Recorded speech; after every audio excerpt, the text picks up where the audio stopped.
Hey everyone, and welcome back to the channel where we're fighting the First Battle of Winchester. This is turn 3, the 0600 hours turn. So far it's been kind of a disaster. I've played it really poorly as the Confederates. Well, I can look at it the other way. I've played it really well as the Union, I think. Um, and Jackson, his division is at Fatigue 3 now, which is really going to hamper their effectiveness. Uh, Trimble's brigade is out here in the open, and half of them are disordered, so it's just not really looking good. I've already gone through and done the initiative segment. Jackson won initiative. I've done the chain of command. Ewell is still out of chain of command, just barely of Jackson. At the end of last turn, I forgot to move Jackson in the commander movement phase, so I moved him up to join the 5th Virginia. I should have counted better because I think if I moved him over like one more over here or something, he would have been in range of Ewell. But oh well. So that's that situation. I've done the activation efficiency determination, and now we're going to do division orders. So basically, Jackson has chain of command to his division, all of his brigade leaders. So we're going to change some brigade orders over here. So I think Campbell is still going to go under advance orders because he still needs to march up to here. But Fulkerson and Winder are going to get changed to attack orders. So I don't know. Orders, here we go. So Fulkerson is under attack. Oh, those are big. Just gonna.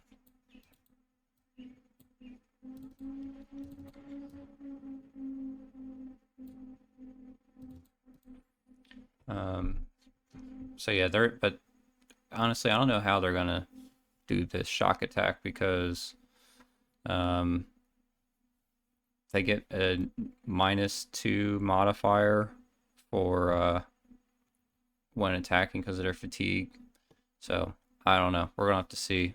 Maybe we'll get a good charge in, or maybe we just keep going out here. I don't know. We'll have to see.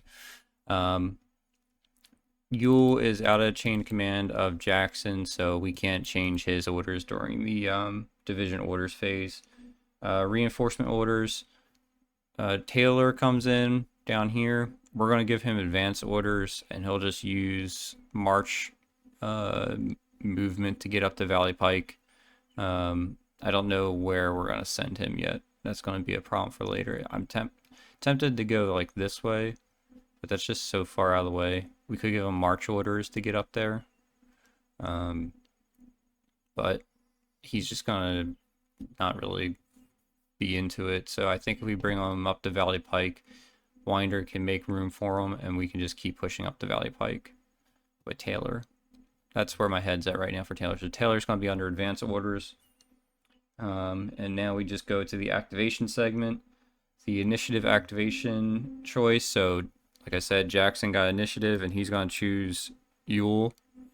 And I've already done the AM pool placement. I've remembered this time to put the cavalry in there for the Union. And so now we're going to go ahead and activate. Okay, so Jackson's first activation is going to be with Ewell. I should show you. Jackson got an efficiency rating of 2, and since Ewell is out of chain of command, he doesn't get Jackson's core efficiency bonus, but he does get his own +1 efficiency bonus. So he has 3 activations this turn, which he's going to need. So I think what we're going to do is we're going to activate Ewell. I'm tempted to change orders into attack, but if we do, we're not going to have enough movement points to get through this woods. So we're going to stay on advance orders. Taylor is going to come in down here. Oh, get these out. At C, and we're going to move him up the Valley Pike. So let's go ahead. I'll move Taylor and show you where he ends up and bring you back when that's done. Okay, so Taylor got up the Valley Pike. A couple of his regiments had to go to extended column when they moved under March movement.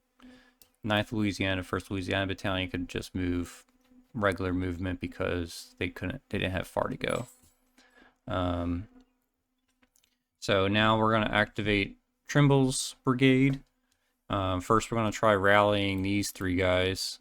So we have the little dice tray. That's so first we're going to try rallying the 16th Mississippi. They don't have any DRM, so we're just looking for less than or equal to 6. 4 is fine. So he is in good order now. Same thing with the 15th Alabama. A 6 means he is in good order. And now the 21st Georgia. 5, so he is good. So that's good. That's a pretty big bonus for Ewell. His divisions, or yeah, Trimble's brigade is back in it now. So let's move the 1st Maryland and 21st North Carolina. I'm going to give it a think and bring you back when I've decided what they're going to do. Okay, here's where I usually get in trouble when I try to get clever. So the 21st North Carolina, before it moved, it detached a company of skirmishers because we had to do something about the 1st Maine. We moved Trimble, Ewell, and the 1st Maryland up into the rear of Donnelly's line. And 21st North Carolina came with them, but I was afraid that they would, the 1st Maine would be able to come down here and get a 2-shot off into the rear of Ewell. I mean, they still might, they still could maybe come up here or something. I haven't given it full thought, but with their carbines, they would have to get probably within 2, and they'd have to change orders. So hopefully, the skirmishers at least keep them from coming into like this area. And then on the next activation, if we get attack orders, we can recombine them, I think. So yeah, that's Ewell's division activation complete.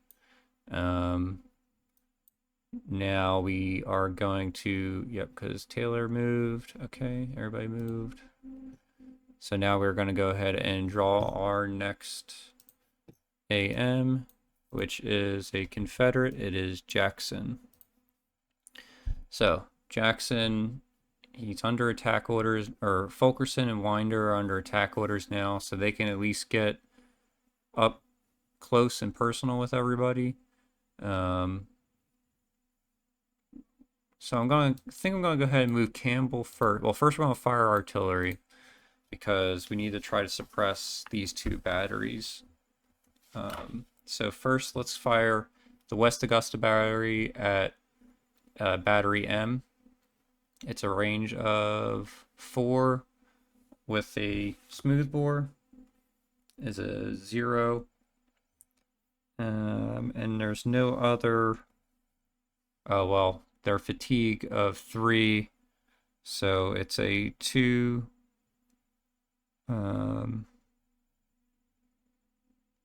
So it's a -2 for the fatigue on the die roll, and we're on the 3 column of artillery. So -3. 8 minus 3 is a 5, of course, and so they're going to be, they get the low ammo. Okay, I'll have to find the low ammo counter, but for now it's a D -1 on battery M. And 8 minus 1 is 7, and that's, oh, of course, it's their cohesion rate. So let me find the low ammo counter for West Augusta battery. Okay, so I guess it's just a click ammo depleted, so they have another -2 DRM. so that's not helpful. Rockbridge is going to fire at Battery F. So they have 6 with the smooth bore at a range of 4 as well. And they have a plus or -2 DRM for the fatigue. They are at a higher elevation, so it's a +1. So -1 for this roll. And a 0 on a 6 is nothing. Allegheny, same thing. +1. Or sorry, -1. A 4 on the 4 column is a D -1. So we'll go ahead and roll that. And they're fine.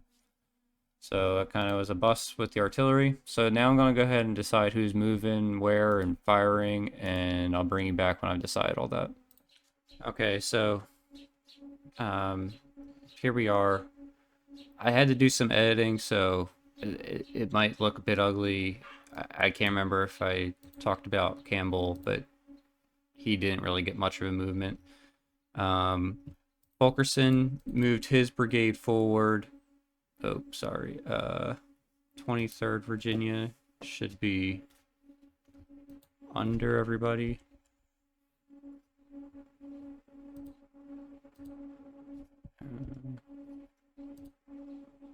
Is that right? Okay, so Fulkerson moved forward his brigade. 10th Virginia took approaching fire from Battery M. It got disordered.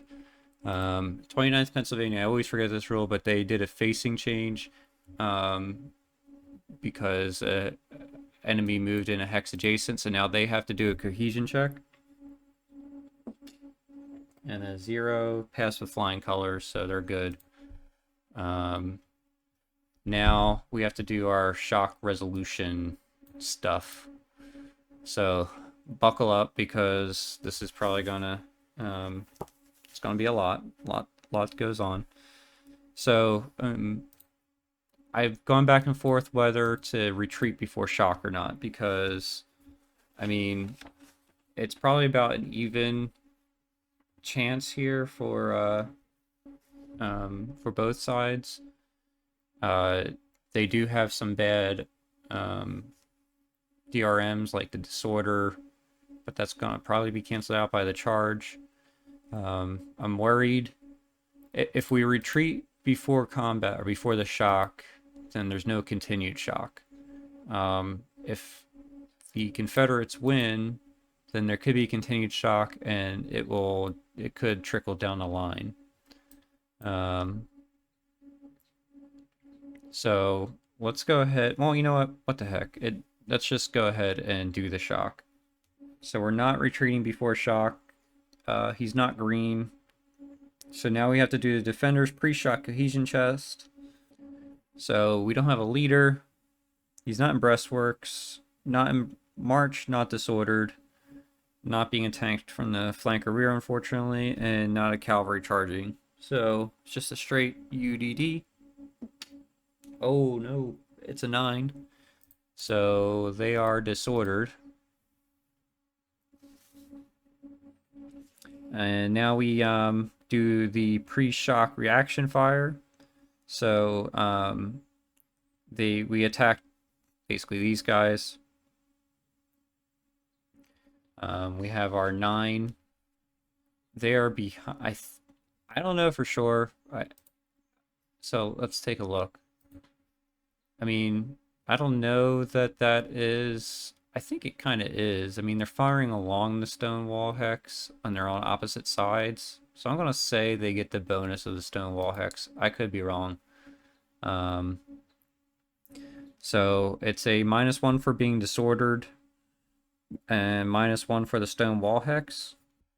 So let's give that a roll. It's a 4 on the 7 column. Is just a disorder check. 10th Virginia. I think this counts as being stacked with his brigade leader, even though he's under him. So he gets, well, there's all kinds of, so he gets a +2 for his fatigue, and that was what I say, just a straight disorder roll. So +2 for his fatigue, -1 for being with Fulkerson, so +1.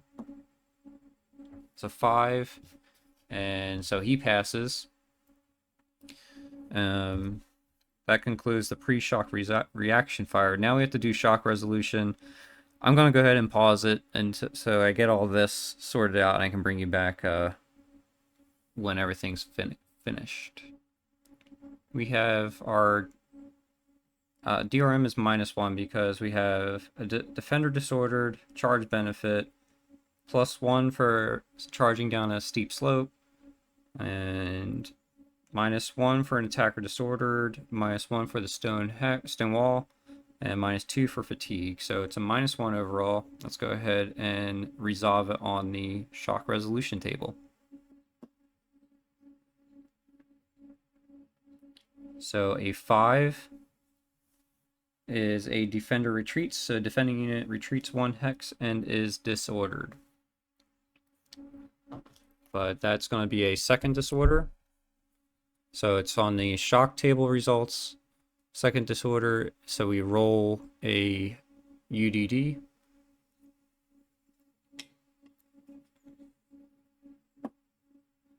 He rolls a 7, which is more than his 5 cohesion. And we fail, so we rout. So I'm going to go ahead and take care of that and bring you back to show you what that looks like. Okay, so this is what it looks like at the end of the shock resolution, I think. So the Fulkerson's brigade advanced into the vacant hex, changed its facing 1 vertex, and everybody's now automatically disordered because that's what happens at the end of the shock. And since this stack had 1 disordered unit, everybody suffered 1 SP for like straggling. Now the 29th Pennsylvania, like I think I showed it, failed its cohesion test for its second disorder, and so then it routes. The 27th Indiana had to undergo a UDD because its neighbor routed, and it suffered disorder. But that's where the chain stops because that was his first disorder. So Fulkerson is done. That was a pretty good move. Let's see if Winder can follow it up with anything. So I'll pause it here and bring you back when I have that figured out. Okay, so here's Winder. He moved and joined the 2nd Virginia, 4th Virginia to join in their shock attack because he's aggressive. He likes that kind of thing. 27th Virginia and 33rd Virginia moved up the Valley Pike. And they're not going to fire. Just too many negative modifiers, I think. But they are kind of keeping the 1st Maine occupied, giving them something to think about. Jackson moved the 5th Virginia up to the Stonewall Hex. That's all he can move because of the limited movement because of the fatigue. So now we have another shock resolution to do. So does the 2nd mass, or down to I think 11 steps, do they want to retreat before shock? Doing so would give, I mean, this is going to be the best terrain that they're going to have. If they retreat here, they're going to be in the open. Winder's going to be behind the stone wall hex. I think we have to stand and fight. We have to give the brigade time, or we have to try to give them some casualties or something to stop them, because with Taylor coming up the pike, we're losing our advantage. So let's strike while the iron is sort of hot, lukewarm, I guess. So let me get the shock resolution table out and my little notepad. All right, so I'm gonna go ahead. So we're not retreating before shock. Sorry, let's finish this up. They're not green. So now the defender pre-shock cohesion check. They're at a 7. Oh no. Oh no. So they're disordered. And now at least they get to do their pre-shock reaction fire, which should hurt a little bit. So we're at on the 7 European rifle at a range of 1 is a +1, but they're disordered for -1, so it's a straight die roll, I think. Nothing else should matter. Oh no. A 2 on the 7 column is a D-1, which is canceled because it's winder, but it's a +2 because of the fatigue. So +2. Oh, it was almost a 6, but a 2 + 2 is way clear of their cohesion. So now we go into the shock resolution, and yeah, let's go ahead and pause it while I determine shock DRMs. Okay, so this is going to be a straight die roll because there's no odd. The odds are even. The defender is disorder for +1, charge benefit for +2, and stacked with an aggressive leader for +3. On the other side, we have terrain for -1 and fatigue for -2 for -3 overall. So it's just a straight die roll on the shock resolution table. And we have a 6. A 6 is defender retreats 1 hex and is disordered. But of course, you know what that means. That means we do a second disorder roll. And his cohesion is a 5 at least. Or sorry, a 6. And he just passes. So he loses 1 SP and can retreat 1 to 2 hexes. So we go down to 10, and he retreats here. I don't think that's in addition to it. So the shock table result was defending unit retreats 1 hex and is disordered. And then the pass for the second disorder is lose 1 SP and retreat 1 to 2 hexes. I don't know if they happen simultaneously or now he also has to retreat another. I kind of think that's probably how it is. Let me see if there's anything in the rulebook about that. So I think that's right. So he gets the retreat 1 for the shock resolution table. Then in this hex, he does the second. So he gets disordered in this hex. Second disorder is lose 1 SP and retreat 1 to 2 hexes. So he would have to retreat another hex. So let's put him here. So yeah. So we conduct advances now. So winder goes here. He could change facing, but I think we're going to stay there. Now we do our post-shock automatic disorder. So both of these guys are automatically disordered. There's no disorder in the stack one at a shock, so we don't lose 1 SP. So yeah, I think that is the shock completed.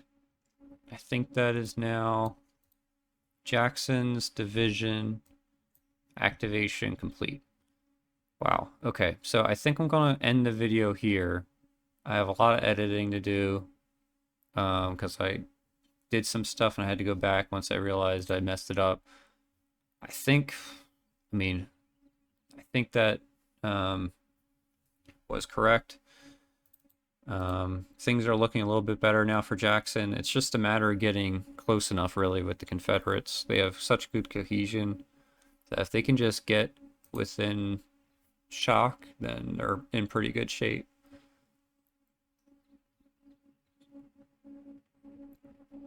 So, yeah, I think I'm going to call it here, edit it, review kind of what I got wrong, and then we'll come back for the rest of the turn and rest of the activations, because those are going to take a while. Because so Donnelly His brigade has to do something because they're just hung out to dry now. Ewell has outflanked them with 2 regiments. Cavalry isn't really going to help, I don't think. They might be able to pester something. But they're outflanked. They have regiments out in front of them that are now in good order. So they have to figure out what to do here. Like usual, I'm still regretting what I did with the artillery, whatever. Over here, Williams and Gordon are in quite a pickle. Do they retreat to Winchester, maybe? Can this guy get out even? He might be in trouble.